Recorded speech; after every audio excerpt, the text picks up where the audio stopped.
अपना परिचय बताएं।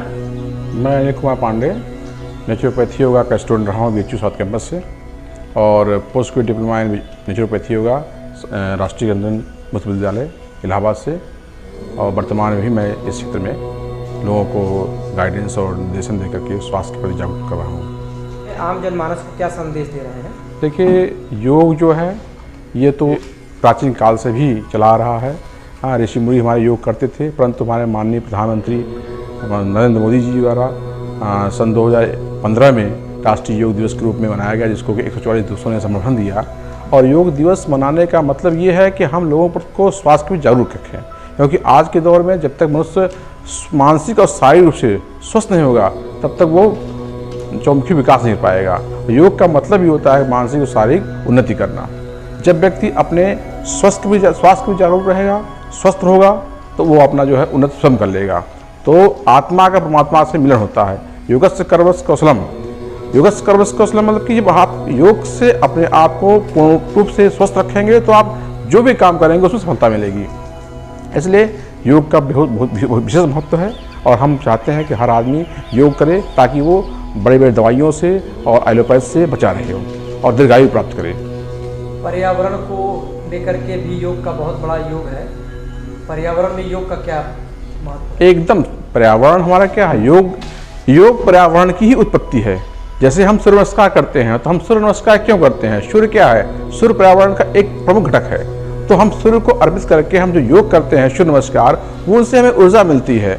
हमें विभिन्न प्रकार की ऊर्जाएं मिलती हैं, जिससे हमें हमारे नस नाड़ियों को ताकत मिलता है और हमारी समृद्धि होती है।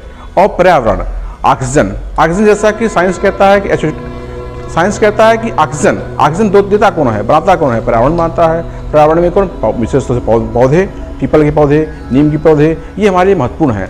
तो हम इनका स्वास्थ्य लाभ लेते हैं। जब हम योग करते हैं, योग करने के बाद हम किसी पर्यावरण के द्वारा उत्पत्ति चीज़ों का ही पेय करते हैं। जैसे नींबू पानी क्या है? नींबू हमें फल से पेड़ से मिलता है, वो हमारे स्वास्थ्य के लिए बहुत लाभदायक होता है। तो पर्यावरण और योग ये एक दूसरे के जो पर्यायवाची हैं। बिना पर्यावरण के योग संभव नहीं है, योग के पर्यावरण संभव नहीं है। तो हम जो भी चीज़ें हैं, चाहे मनुष्य के लिए, चाहे अदर जो है जीवों के लिए, पर्यावरण के प्रति जो लगाव हमारा है वो भी योग है। जैसे कि हम मनोयोग के द्वारा जो है पेड़ पौधों को लगाते हैं, पालते हैं, पोसते हैं उनको, तो ये क्या है? योग का एक अंग है। उनके द्वारा जो विभिन्न प्रकार के प्रजातियां हैं जीवों की, वो जिस प्रकार के आचरण करते हैं, अपने शरीर की भाव भंगिमा करते हैं, उसी को हम योग के रूप में अर्पित करते हैं। जैसे सिंहासन हुआ, शेर के द्वारा जो सिंघाड़ मारा जाता है, उस सिंघाड़ का हम योगासन के रूप में आते हैं। मयूरासन हुआ, पद्मासन हुआ आपका, ये सब हमारे प्रकृति की देन है। प्रकृति की विभिन्न जो प्राणियां हैं, जीव जंतु हैं, पौधे हैं, उनके द्वारा ही हम उनको देख के सीख लिए हैं और पर्यावरण के अनुकूल अपने आप को बनाने की कोशिश करते हैं। तो पर्यावरण योग जो है एक दूसरे की पूरक है। आयुर्वेद का भी योग से विशेष संबंध है, और इसे विश्व स्तर पे कैसे किया जा सकता है? देखिए, आयुर्वेद और योग यह दोनों एक ही चीज़ है। योग के साथ साथ आयुर्वेद को कैसे विस्तृत किया जा सकता है? वन औषधियों को और पर्यावरण को कैसे विस्तृत किया जा सकता है? देखिए, योग बिना योग के सृष्टि का निर्माण नहीं हुआ है। तो योग तो अपरिहार्य है। विभिन्न पशु पक्षी हैं, वनस्पतियाँ हैं, वो सब वो योग की उत्पत्ति है।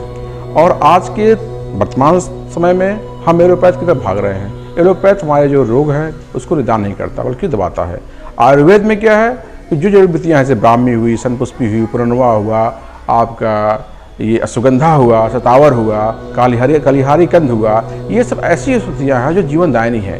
इनका संरक्षण किया जाना अति आवश्यक है। साथ में जागरूकता बहुत जरूरी है, क्योंकि जब किसी व्यक्ति को जागरूकता मिल जाएगी कि हमें सनपुष्पी से क्या लाभ होता है, तो वो एलोपैथ तक नहीं जाएगा। प्राचीन काल में हमारे जब एलोपैथ नहीं था तो हमारे सुश्रुत संहिता के माध्यम से वैद्य लोग इलाज किया करते थे, और हम उन्हीं इलाज से स्वस्थ रहा करते थे। जैसे कि वर्तमान समय में गर्मी के सीजन है, गर्मी से बचने के लिए हमें कोई एलोपैथ दवा नहीं है, लेकिन हमें आयुर्वेद में पुनर्वा है। पुनर्वा अगर हम गाय के दूध से सेवन करें तो हमें ठंडक प्रदान करता है। अनंतमूल है, ब्राह्मी है, सनपुष्पी है, जो कि हमारे ब्रेन टॉनिक का काम करता है। तो ये इसकी जागरूकता हर आदमी के पास होना चाहिए। और ऐसे भी प्राचीन काल में बेल तो अमृत हुआ करता था। बेल के पौधों से, और पौधे में चाहे जड़ हो, चाहे तना हो, चाहे पत्ती हो, चाहे फूल हो और फल हो, वो पेट के लिए रामबाण होते थे। इसीलिए जो है प्राचीन काल में बेल के विषय में कहा गया था कि बेल को काटना पाप होता है। तो हमें कहने का तात्पर्य यह है कि जब तक हम जागरूकता नहीं फैलाएंगे जन जन के अंतर्गत, ये जागरूकता नहीं होगा कि इसका महत्व क्या है, अमृत क्या है, औषधि क्या है, विष क्या है, इसकी भावनाएं लोगों के अंदर या विचारधारा लोगों के अंदर जब तक नहीं आएगी तब तक ये हम कर नहीं सकते हैं। और हमें हर हाल में लोगों के अंदर जागरूक करना पड़ेगा। जागरूकता आने पर इसका विश्वव्यापी प्रचार भी होगा और आयुर्वेद हमारी विश्व धरोहर जो है वो विश्व स्तर पर फैलेगी। आयुर्वेद की जड़ी बूटियाँ वो रामबाण है जो कि हमारे जीवों को उपार्जन होती है लंबी आयु के लिए, दीर्घायु के लिए। तो हम इस तरह से चाहते हैं कि जनता के बीच में उसकी जागरूकता फैलाई जाए, तब ये विश्व उद्योग के रूप में विकसित होगा। क्या जड़ी बूटियों को व्यवसायिक स्तर पे स्थापित किया जा सकता है? एकदम किया जा सकता है। जड़ी बूटियों का जो है अगर हम अच्छी से उसको उद्योग के प्रोसेसिंग करें और प्रोसेसिंग करके हम एलोपैथी के टक्कर के ले आए तो वो विश्वव्यापी हो सकती है, क्योंकि जड़ी बूटियों का जो लाभ है वो एलोपैथी का विकल्प नहीं है।